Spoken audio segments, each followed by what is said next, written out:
утро! Добро утро. Колко е часът? 11:30. О, не успях се. Явно чистия въздух не ти се отразява много добре. Хайде да излезем на плажа. Добре, да се приготвя и идвам. Чакам те долу. Тук е много хубаво. И на мен ми харесва. Съжалявам. Няма проблем. Аз съм Никол. Ник. Аз съм Селена. Май сте нови, не съм ви виждала преди. На почивка сме. Аха, откъде сте? Лос Анджелес. Наистина? Аз ще се местя там. Това е чудесно. Може да се видим някой път. Аз трябва да тръгвам. Чао. Чао! Да, прият си в университета в Флорида. Наистина? Да, виж сам. О, не. Какво има? Нищо, сетих се за нещо. Преди ми.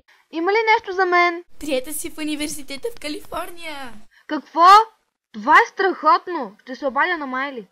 Ало, Приехаме! Майли, отивам в университет. супер, поздравления, мила, но как да кажеш на Джо? Съвсем забравих за него. Той ще разбере. По-добре кажи. Аз трябва да затварям.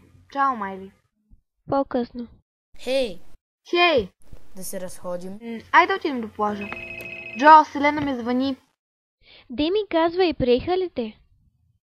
Да, Сел, с Джо съм. Не си му казала, нали? Ей, сега се връщам. Ало. Приеха ли те? Да, но не казвай на Деми. Тя не знае ли Селена говори с нея? Да, знам, затварям. Деми идва. Върнах се.